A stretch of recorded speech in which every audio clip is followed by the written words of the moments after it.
I am sitting here with the beautiful Penelope Powell. You know, Penelope, does anyone ever call you PP? Actually, a lot of places where I work, I get called just P. Just P? Yeah. Okay.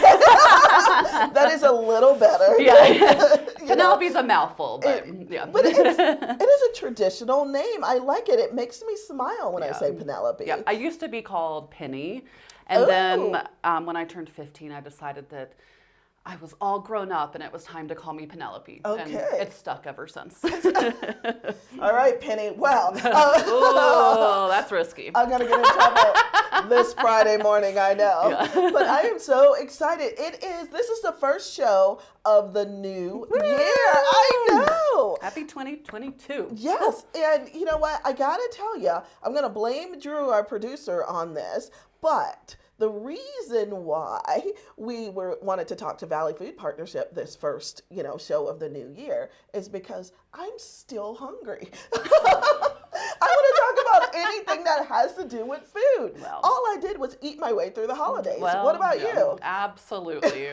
Although it seems like each year I learn a lesson from the year before and back off a little bit. But I still indulge. So you're one of the smart ones. Fine. Okay. Rub it in a little bit. But Valley Food Partnership is more than just food, and I want to get to that. I'm a little disappointed that it's more than just food. But I want to talk about some of the events that are coming up in Montrose, and people are ready to get back to work and connect and do some things. So one of the fun events that we have coming up is the Magic Circle Players. It is their 62nd year, I know, of bringing live entertainment, and they're bringing 10 types. It is opening on the 14th. There was some publicity out there that it was supposed to open this weekend, but that has been pushed back to Friday the 14th. If you love live theater and we live in this small town, be prepared to just be in awe because these guys do a great job. So 10 types, it runs for, I believe, 3 to 4 weeks, and that starts on the 14th.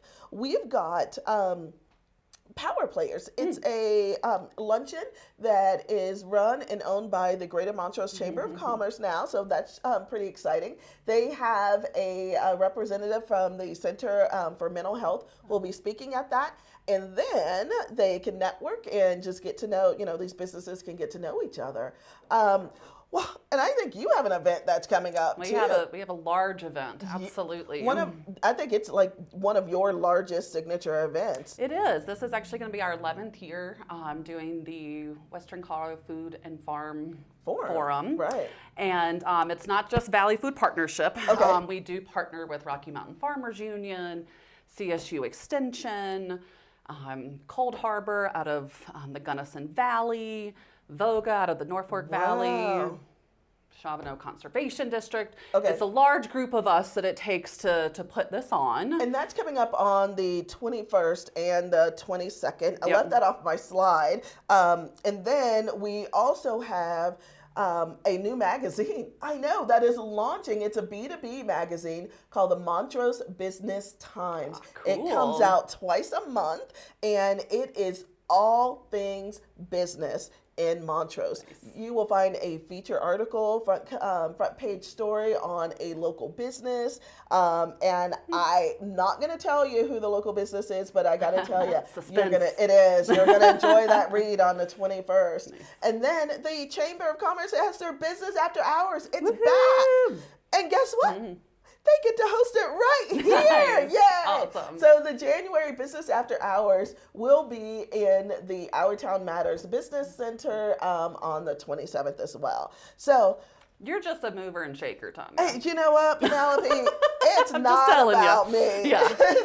It's fun. It's going to be a great month, and I'm looking forward to all the events that are coming up. So we're going to take a quick commercial break because we have some amazing advertisers and supporters.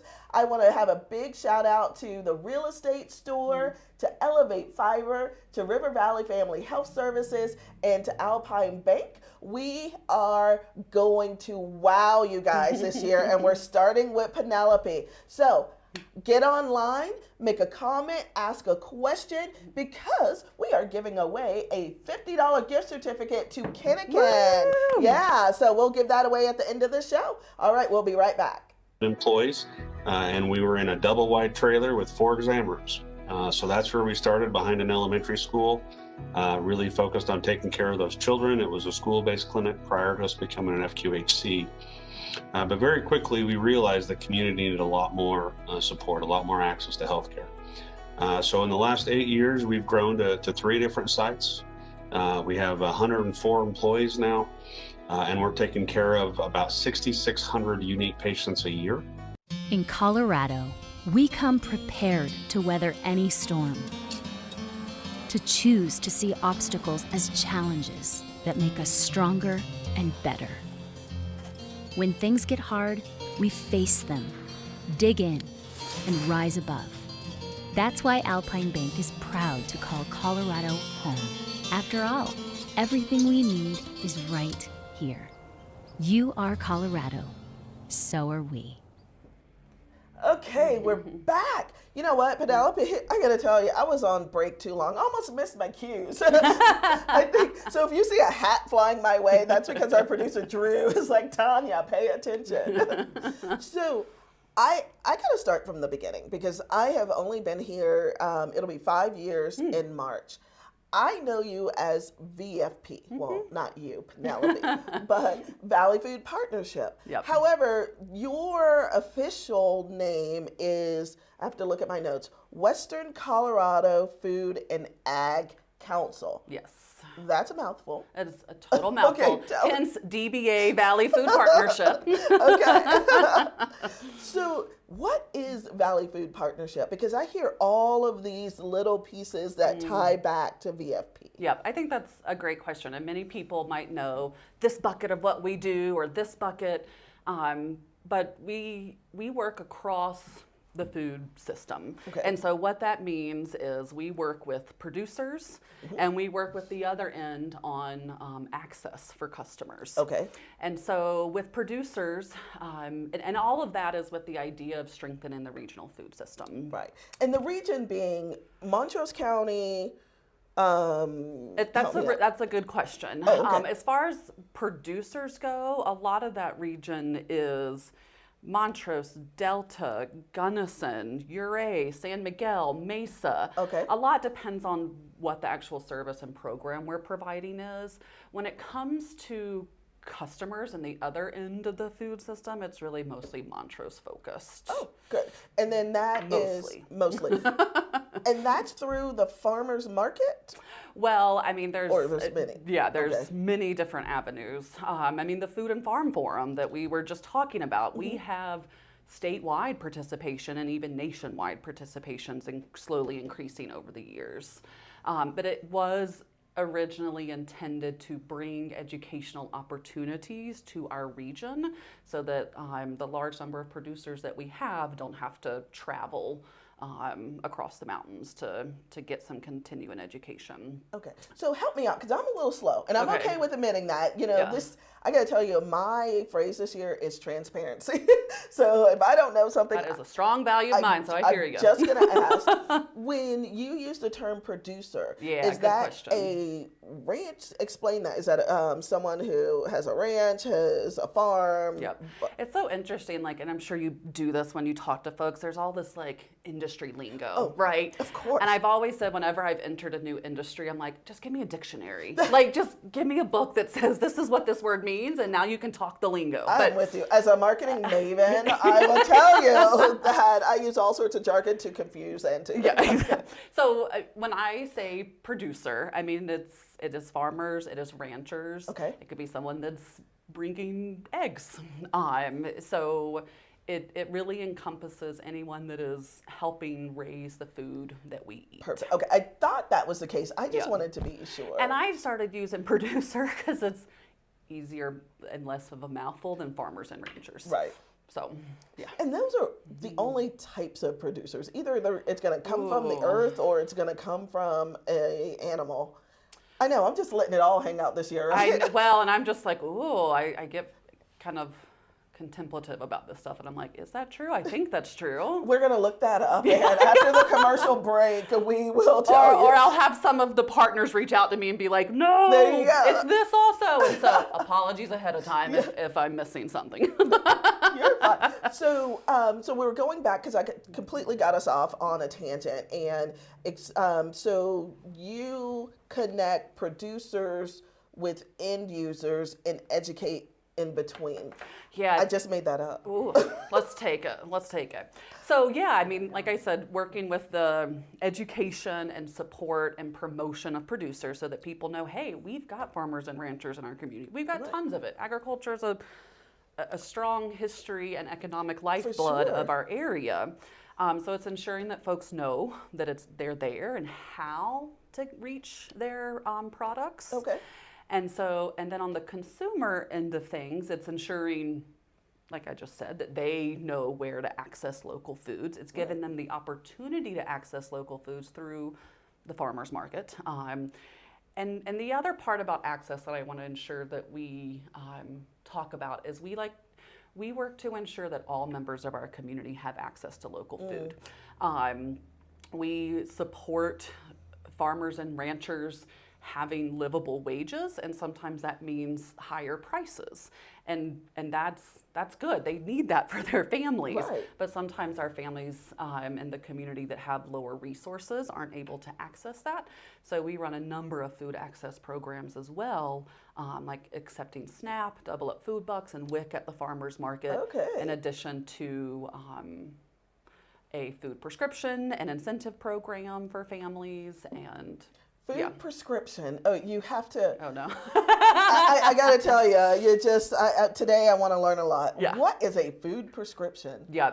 So historically, when local pharmacy RX was created, we partnered with a lot of healthcare providers in the area, and for people experiencing diet-related or at risk of diet-related diseases, where increased consumption of fruits and vegetables could improve their health, healthcare providers would write a produce prescription, and that would give them access to local pharmacy RX, where they could do some education around cooking, and nutrition, and we also throw in, we really ensure, because it's local access to, that's always going to be the main focus for us, we also threw in like canning classes and things of that nature, and then these families would receive vouchers that they could redeem with vendors at the farmers market,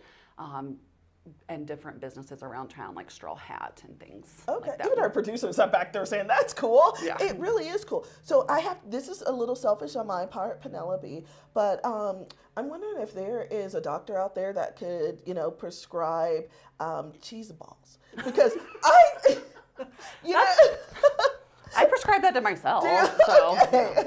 I mean, cheese is cheese. Well, and I was thinking about that when we were talking about supporting producers. I was like, oh, well, there are value-added products. Oh. And we do make sure that we support value-added businesses that do value-added products. So they take local food and local goods and turn them into cheese, or turn them into jellies, or syrups. How about chocolate? Let's get a petition started. If we can get Alpen chocolates on that value-added list, I'd be there, right? Yeah.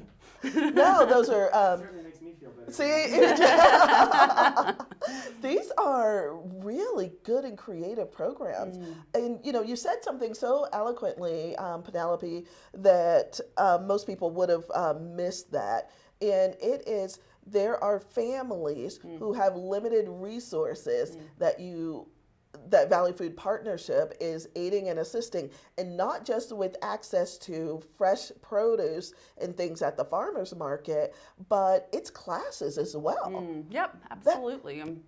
So I think, so often you look at produce, or I do even, and I'm like, what do I do with this? So you go to the farmer's market and you see a Jerusalem artichoke, and you're like, what? what do I do with this? Do we have a picture of a Jerusalem artichoke? I will have that next week. We will post that. Okay. And so it's ensuring people also have the skills to know what to do with the fresh produce. Yeah, that would be me. Yeah. Okay. So, all right, this has been really, really exciting, and I want to come back to this. We're going to take a quick commercial break, and then you'll see why I was, asking about cheese balls. But when we come back, there is a phenomenal program that is statewide. You got a special grant for, and you've launched here in Montrose. So we want to hear about the beginning rancher farmer program, and I'm sure I said it incorrectly, but we'll be right back with Penelope Powell from the Valley Food Partnership. Don't forget to comment or to log in and just say hi, because you could win a $50 gift certificate to Kinnikin. We'll be right back.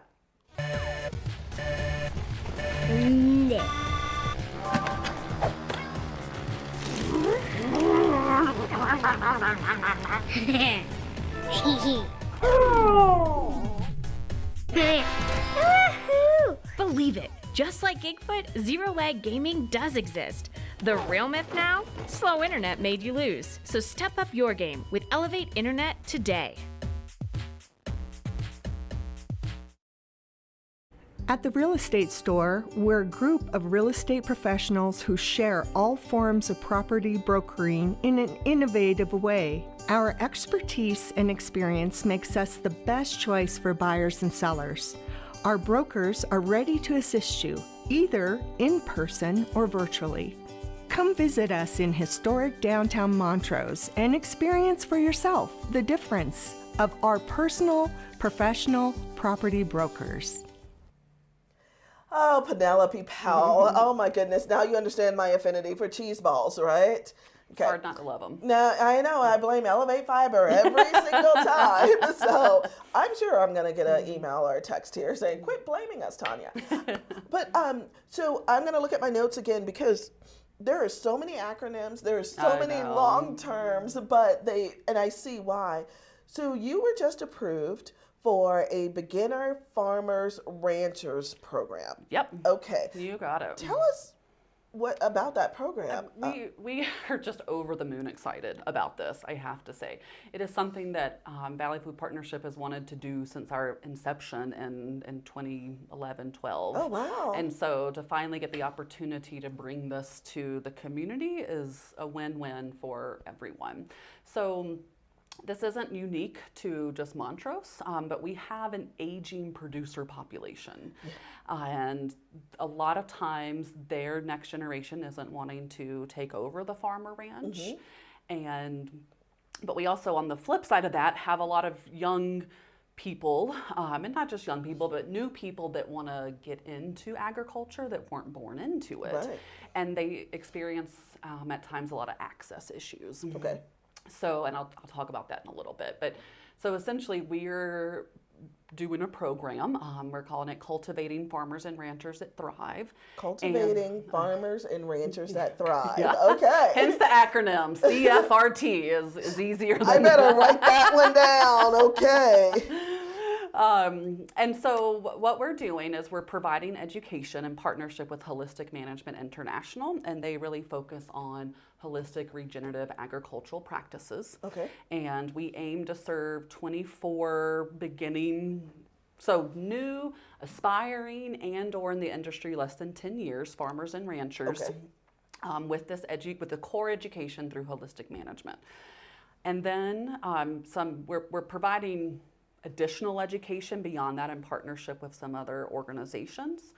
But we have the core curriculum, and then we're also providing mentorship support nice. Because I feel that, again, you have an aging producer population that want to share their knowledge, that want to foster a new generation of producers. And then you have producers that need that connection and need that support and wisdom to be shared with them. So providing mentorship as well. And then also land access support. That's so important. Yeah, I mean, land access is a huge barrier for many folks that want to get into agriculture. Yeah. And the prices of land are soaring and people are buying it up and not necessarily for ag. Yes, not necessarily for ag. And so this is a way to help conserve our agricultural history and our regional food system. And so we're really excited. We do have a few core populations that we're focusing on for the Beginning Farmer Rancher program, and that is veterans. Oh. Yep. Okay. Low resource individuals. So again, folks that may not have just the money to access it. And then people from the Latinx community as well. Okay. So veterans, low resource, and the Latinx. That's a new term for me.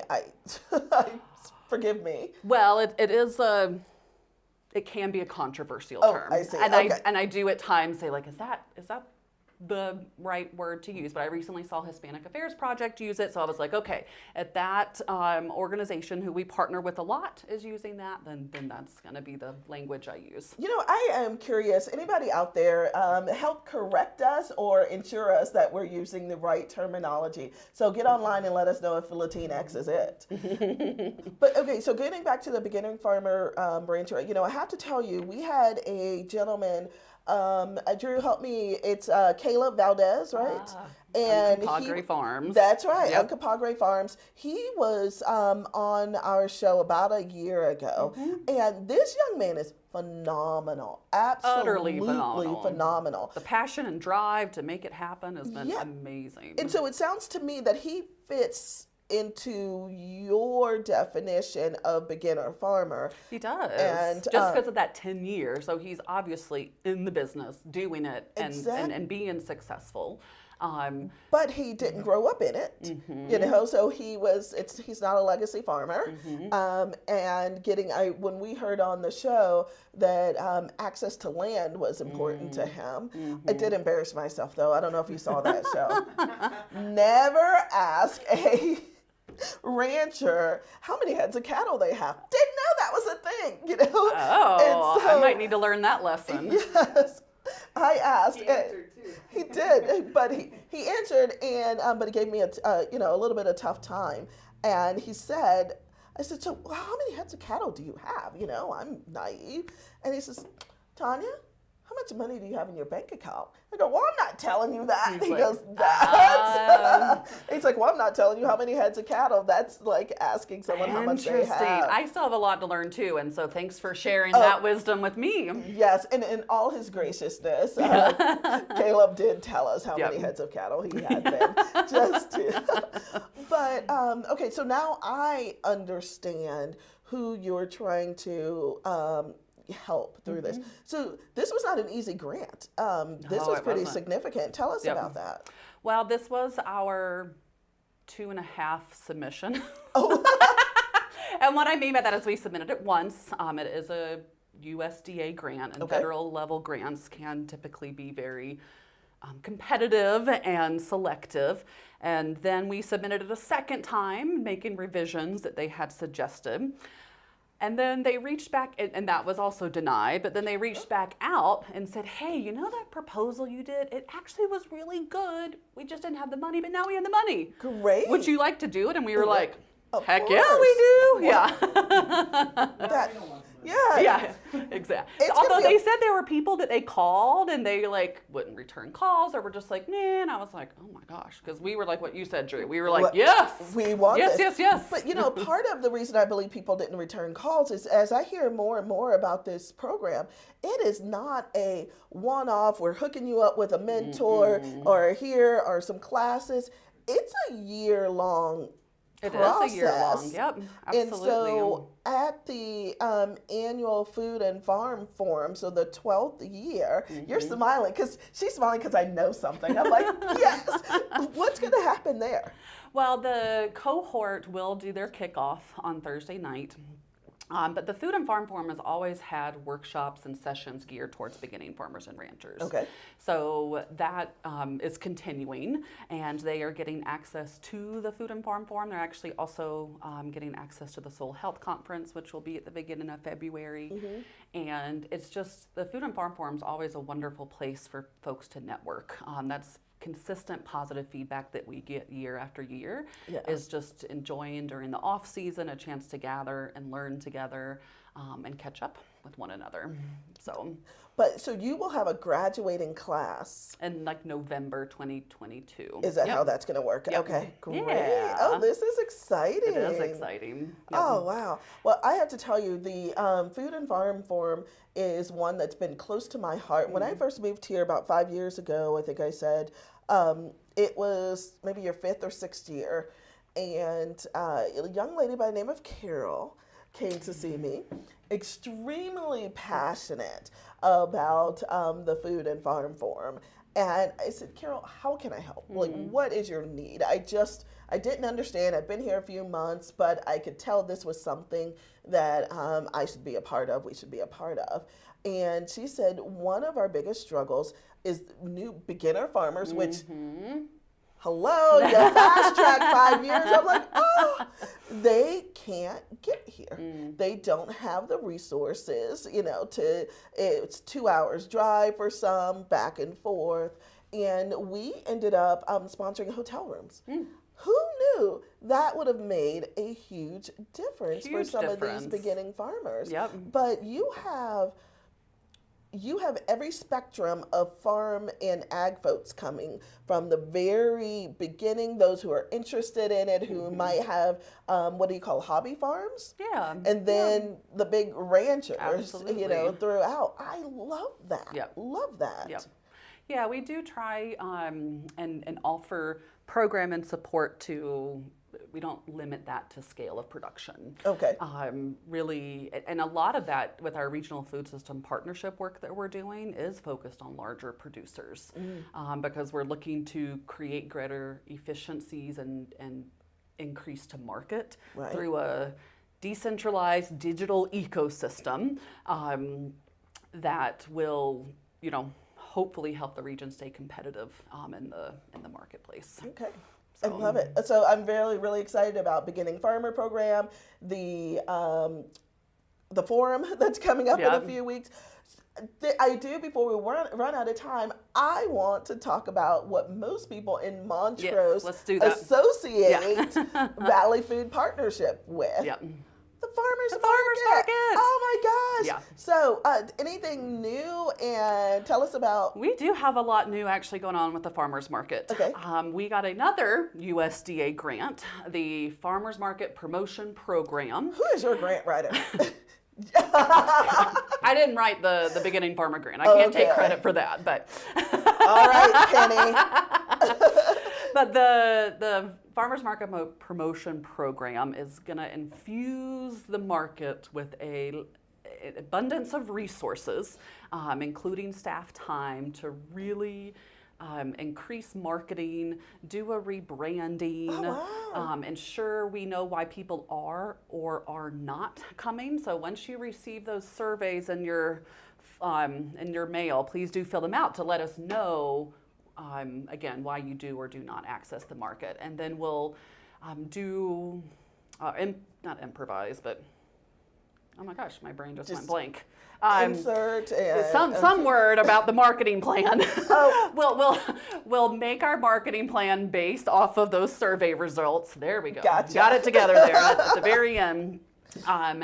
And then we'll also work to increase producers and supporting producers at the market through vendor mentors, through more training on how to improve customer service and things of that nature. And then last but not least, we'll do a business plan to ensure the ongoing sustainability of the market past this grant, because we are hiring for someone to implement this grant, but that's not a position that will continue. They basically need to work themselves out of a job. Because they're going to do so good. Yeah. So, but tell us now, because I'd like to think our farmers market is unique, I know, but I feel this way. It's a party. Like, it is not just, oh, here's some potatoes, here's some beef. It's a community event. It is a community event. So those who have not attended, can you tell us what they will see? What are the So you'll obviously have, access to vegetables and fruits even. And in this time of year too, we have folks with greenhouses and fruit that stores over winter. All the value-added products, like I mentioned before, there'll also be artisans. And to your point, Tanya, there's live music, there's kids activities, Yes. there's often nonprofits will come and set up booths to do different activities and bring, raise awareness about what they're doing in the community. You'll see people hula hooping, all sorts of fun stuff. I know. All right. We might have to have a hula hoop contest, We give you a bag. Yeah. So I'm getting a signal. I think we have a question. Not a question, just a comment. Dawn says, I love the farmer's market. Hoping to start selling meals from my no gluten, no dairy food trailer in a couple months when it's up and running. Wow, Dawn. So we're actually up and running right now. Okay, good. So that's a great lead in. And please don't hesitate to reach out. 970-249-0705. Ooh. Well, I think, don't hesitate to reach out to ask 970. questions. I know that seemed like a telethon thing, right? But we are operating every other week, starting this Saturday for our through April. So, so this Saturday, then we skip the following Saturday, and then the next. Okay, just want to make sure I knew what every other week meant. Yeah, you got it. And that will be through April, then it will be every week from May through probably the end of the year. So all outdoors in Centennial Plaza? It is, that, yes. Okay, all good. outdoors in Centennial Plaza. We do have a tent for the winter, and it's got some heaters in it. So, but we have folks in the tent and outside of the tent. We've historically been inside, but we're keeping it outside the past 2 years and just trying to create some warmth opportunities with the tent. And my understanding is that's through a great partnership with the city of Montrose. Yeah, the city did provide that tent for us last year. They did. Okay, Yeah. good. Oh, I love it. All right. So, anything else about Valley Food Partnership or wait, let me look at my notes. Western Colorado Food and Ag Council. Yes, we yeah. got it. Absolutely. No, other than, as soon as I said that, I was like, well, the city is a huge partner with the market in general. Right. Providing the Centennial Plaza, I mean, that's a huge boon to have that space. Just we have so many exciting things on the horizon. It feels really good to be a part of this organization and to see its growth and get to talk with you. I've been upstairs hearing this every week, and now to finally be downstairs on this side of the curtain, I'm like, yes. Oh, you are in front of the camera. Yeah. Now. So, Penelope Powell, you have been with Valley Food Partnership for a little less than a year now, and you have done amazing things. Thank you. I just want to thank you on behalf of this community for everything that you are doing with and through Valley Food Partnerships. It is going to continue to pay off, not only now, but in the future. I can see that. Thank So, you. Penelope Powell, Valley Food Partnerships. You guys make it a great Friday. We will see you next week with another great programming and another giveaway.